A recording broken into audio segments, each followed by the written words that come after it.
Tonight, we revisit a chilling case that gripped both China and Singapore. Huang Na, a bright and innocent 8-year-old girl, vanished without a trace in the bustling island city-state. Her disappearance sparked one of the largest search operations ever witnessed, involving thousands determined to find her.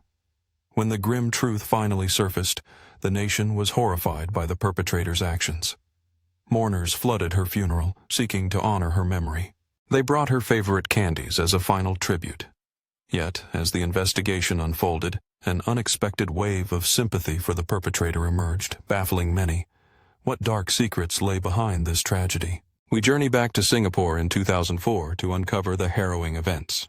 Known for its strict security and pristine order, Singapore was shaken when young Huang Na, a recent immigrant, suddenly disappeared. Born on September 26, 1996, Huang Na came from a humble family in China.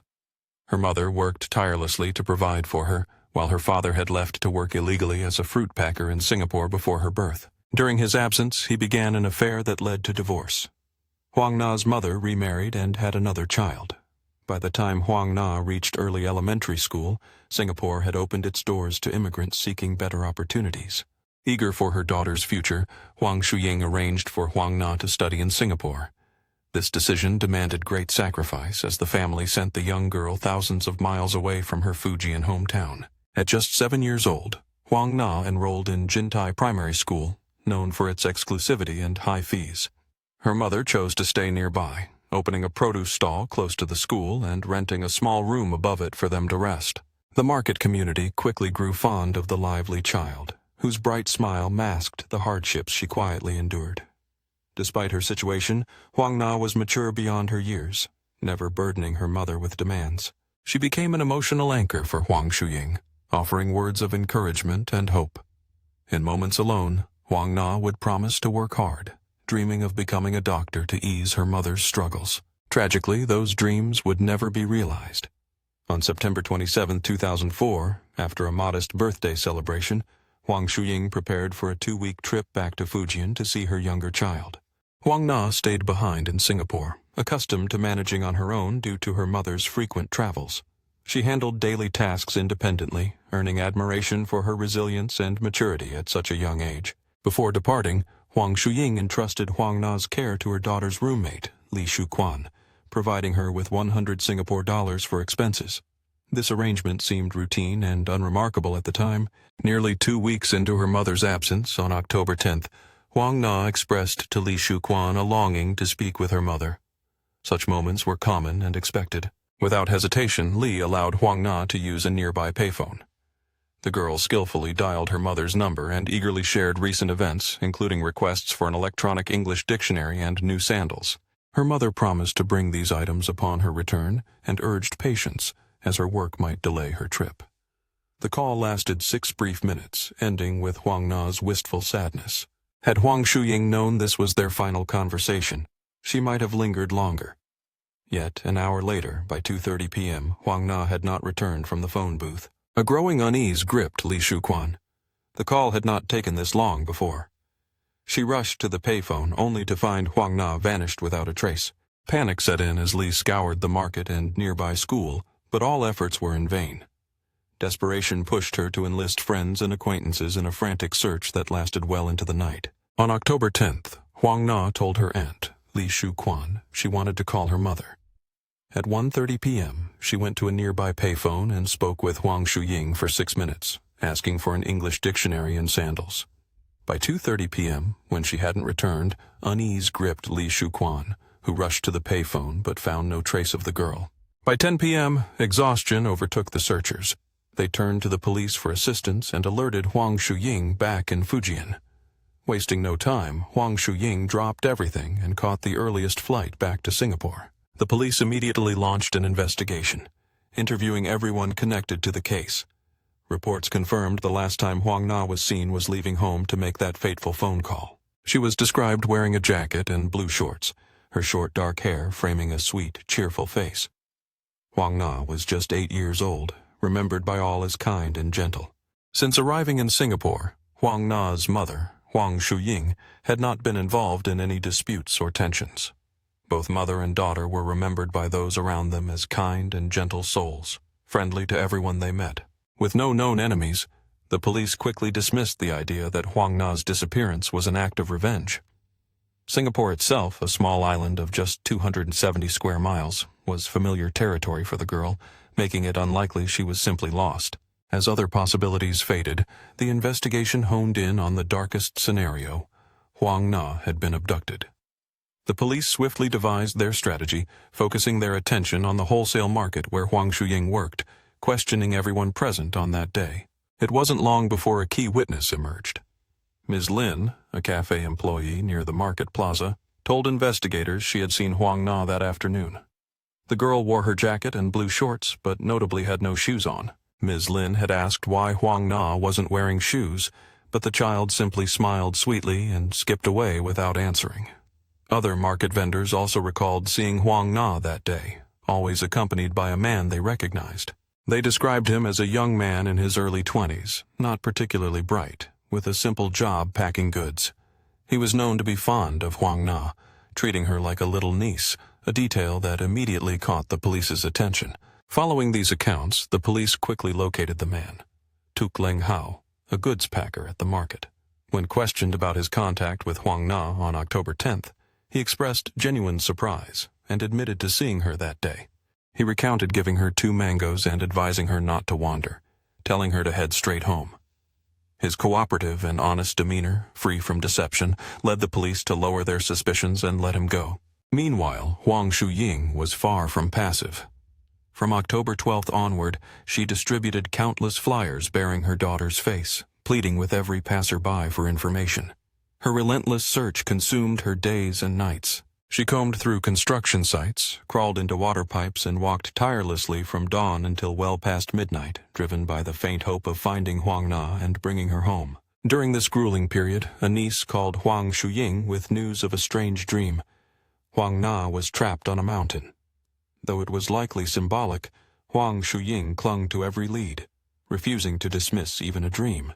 Exhausted but determined, she carried her daughter's photograph and beloved teddy bear as she climbed the tallest mountains, searching for any sign of the missing child. Her solitary quest soon drew others in. Reporters covered her story, while strangers, moved by the mother's devotion, joined the search. The entire nation became caught up in the desperate hunt for Huang Na. From business people to retirees, taxi drivers to everyday citizens, tens of thousands rallied.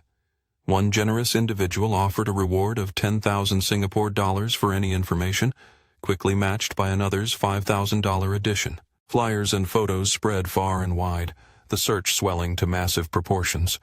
Even neighboring Malaysia joined in, with some Malaysians actively participating and restaurants near the border displaying posters pleading for help.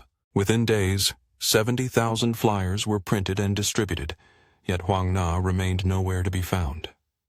It was as if she had vanished into thin air, leaving behind no clue or trace. Then, the investigation took a sharp turn. The police reopened all leads and re-examined every witness, including Tuk Leng Hau. Under renewed scrutiny, his story shifted dramatically, arousing fresh suspicion. In his second statement, he claimed knowledge of Huang Na's whereabouts. He alleged she had been kidnapped by a group of 3 or 4 Chinese men who threatened her, blaming the abduction on unresolved conflicts involving Huang Shuying at the market. Tuk Leng Hau offered to leverage his connections to contact the kidnappers and negotiate Huang Na's release.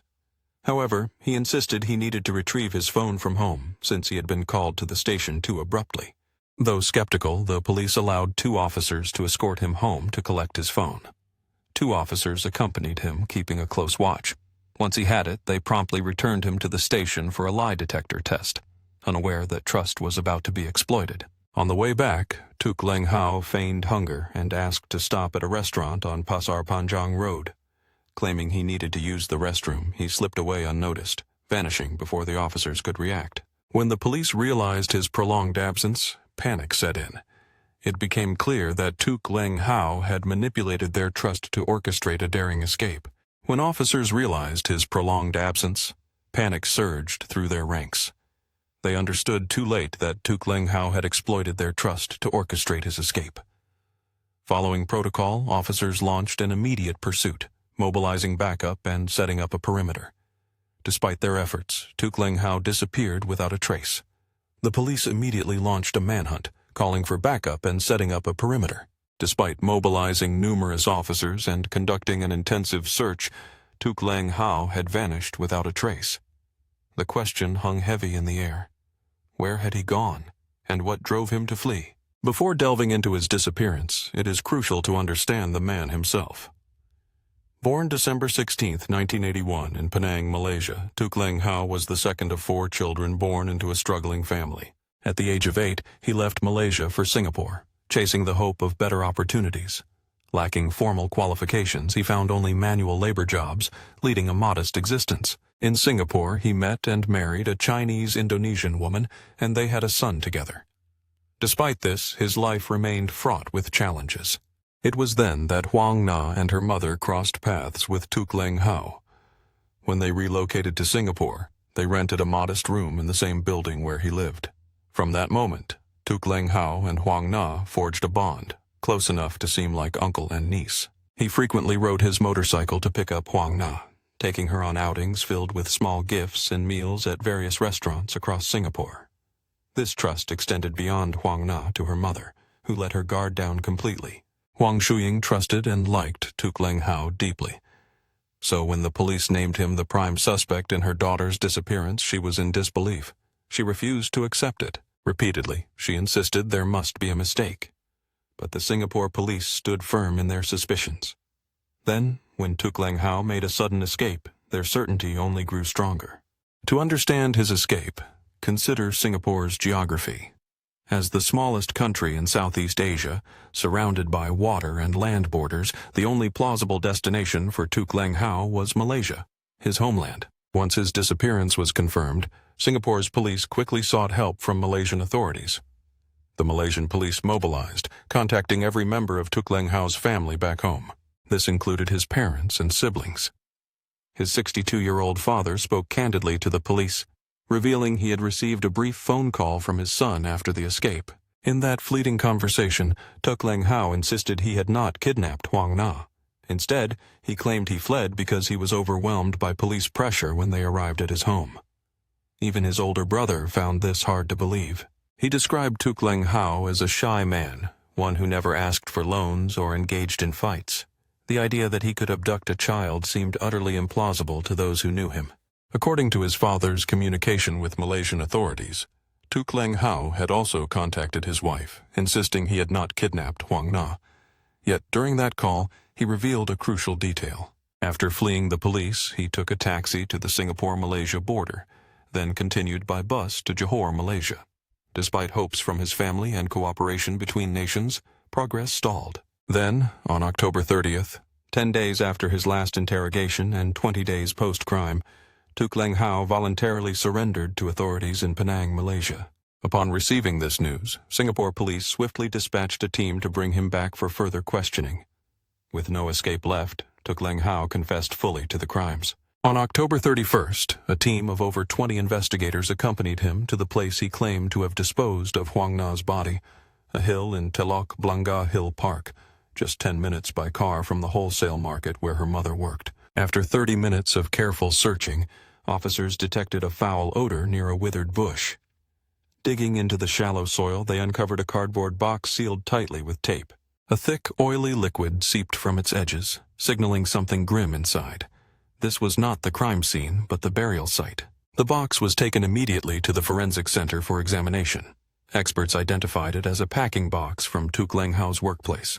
Inside, 9 layers of plastic wrapped a shocking discovery. The forensics team moved swiftly, conducting a DNA comparison with Huang Na's mother, Huang Shuying, to confirm the identity of the recovered body.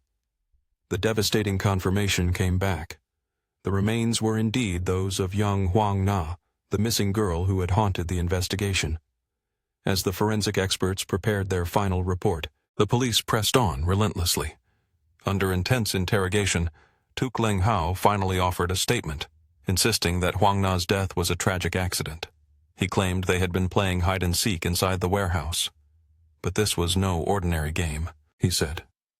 Tuk Leng Hau admitted to tying Huang Na's hands and feet before hiding, explaining that he wanted to make the game more challenging by forcing her to untie herself before she could come searching for him. Yet the physical evidence painted a much darker picture. The forensic doctor's report spoke volumes for the victim. It revealed that the direct cause of Huang Na's death was acute airway obstruction. Her airway had been blocked. But the timing of the suffocation was impossible to pinpoint. The body had been concealed for so long, wrapped in 9 layers of plastic bags, buried deep in damp soil. In addition to the airway blockage, her face bore multiple injuries. The back of her skull showed significant trauma. Due to the decomposition and burial conditions, forensic experts struggled to determine which wounds were inflicted by specific blows. Examining her gastrointestinal tract to estimate the time of death, the medical team found partially digested mangoes still in her stomach. They also discovered vomit in her mouth and fecal matter in her rectal area. These grim details, combined with Tuk Leng Hau's claim of witnessing her convulsions, offered 2 chilling possibilities. Either Huang Na suffered an epileptic seizure, or her convulsions were triggered by external trauma. But the horrors didn't end there. When her body was recovered from the cardboard box, she was found completely naked. Her private areas bore clear and disturbing signs of assault, scratches and bleeding that could not be ignored. It became painfully clear that Tuk Leng Hau was neither clever nor cautious in covering his tracks. Amidst ongoing denials during police interviews, one recorded statement revealed a chilling detail.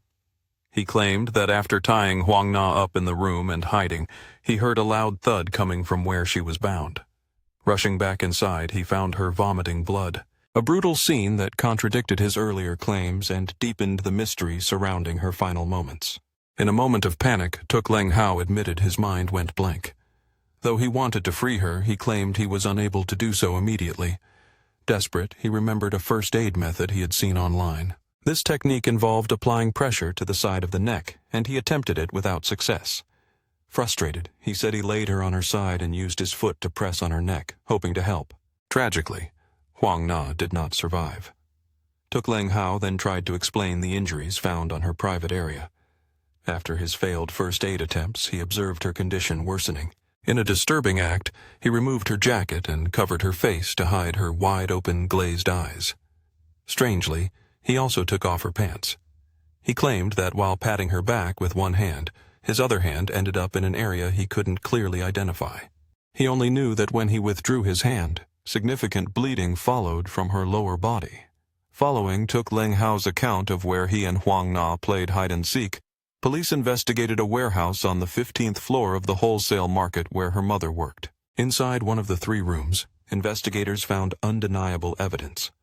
Huang Na's DNA, including hair and blood, cigarette butts stained with Tuk Leng Hau's saliva, and adhesive tape marked with his fingerprints. Fibers from the clothing worn by both victim and perpetrator that day further confirmed this location as the crime scene.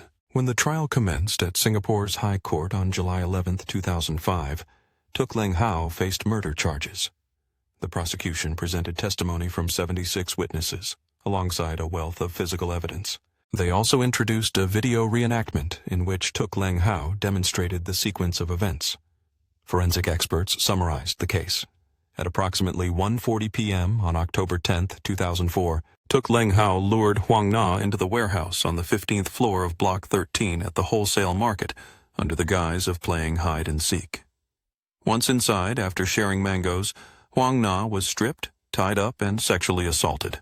To silence her, Tuk Leng Hau suffocated her by pressing his hands over her mouth and nose until she became limp and unresponsive.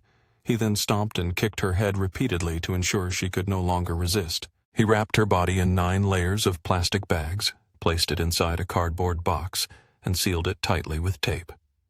Around 5:30 p.m., he borrowed a colleague's motorcycle, returned to his apartment, and went about his day as if nothing had happened. It was only at approximately 8 p.m. that he transported the box containing Huang Na's body to Telok Blangah Hill Park, where he hastily buried it. The motorcycle was returned to its owner around 9 p.m. Throughout the trial, Tuk Leng Hau remained silent, refusing to testify. His defense lawyer, however, presented 2 main arguments aimed at proving his innocence or reducing his sentence.